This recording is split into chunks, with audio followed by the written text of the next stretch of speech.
Chief Patient Officer at the American Cancer Society, Dr. Arif Kamal. We wanted to pick your brain on this a little bit more, so thanks for being here. Can you first just walk us through what goes into an investigation like this? Well, several things. So first is, as you heard, there is separating the malignant brain tumors from the benign or non-malignant brain tumors. Because what we understand is that for non-malignant brain tumors, oftentimes those are related within families. They can be familial clusters.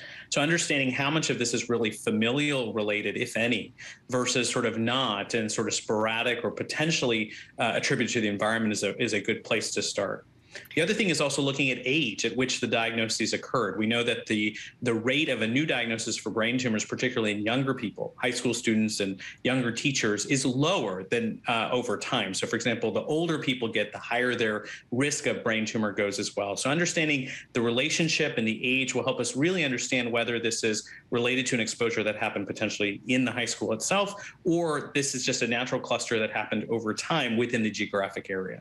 Now, you say the rate of primary brain tumors is higher than what you would expect over that period of time, and certainly from a town or a high school of that size. How concerning is that, and have you seen this before?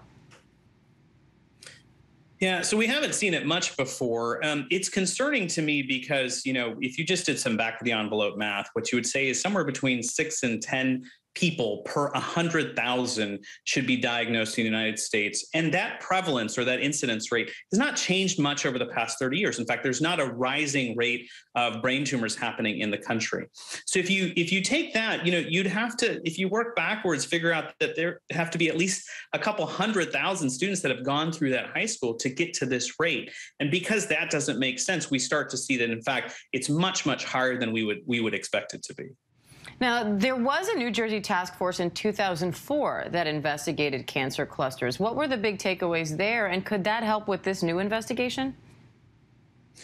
Yeah, well, I think, the evolving science about environmental exposures is really important here. For example, in brain tumors, what we understand is that ionizing radiation, particularly from CT scans and health things, and certainly from, radiation accidents, can certainly lead to higher rates of brain cancer.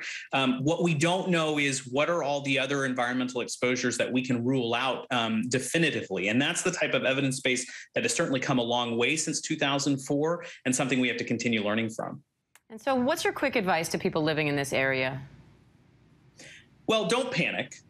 First and foremost, I think it's important to recognize that brain tumors do take years to grow, and that the exposures will, whatever they are, tend to also be over a period of time. I would not advise for everyone running out and getting a CT scan of their head or anything like that. But certainly if they're having, really terrible headaches or changes in vision or other things that are sort of neurologically complex, to talk to their clinicians about that. But for right now, I think we should all just trust the process in terms of going through the investigation and seeing what we find. All right, Dr. Arif Kamal, great to have you. Thank you. Thank you. Hi, everyone. George Stephanopoulos here. Thanks for checking out the ABC News YouTube channel. If you'd like to get more videos, show highlights, and watch live event coverage, click on the right over here to subscribe to our channel. And don't forget to download the ABC News app for breaking news alerts. Thanks for watching.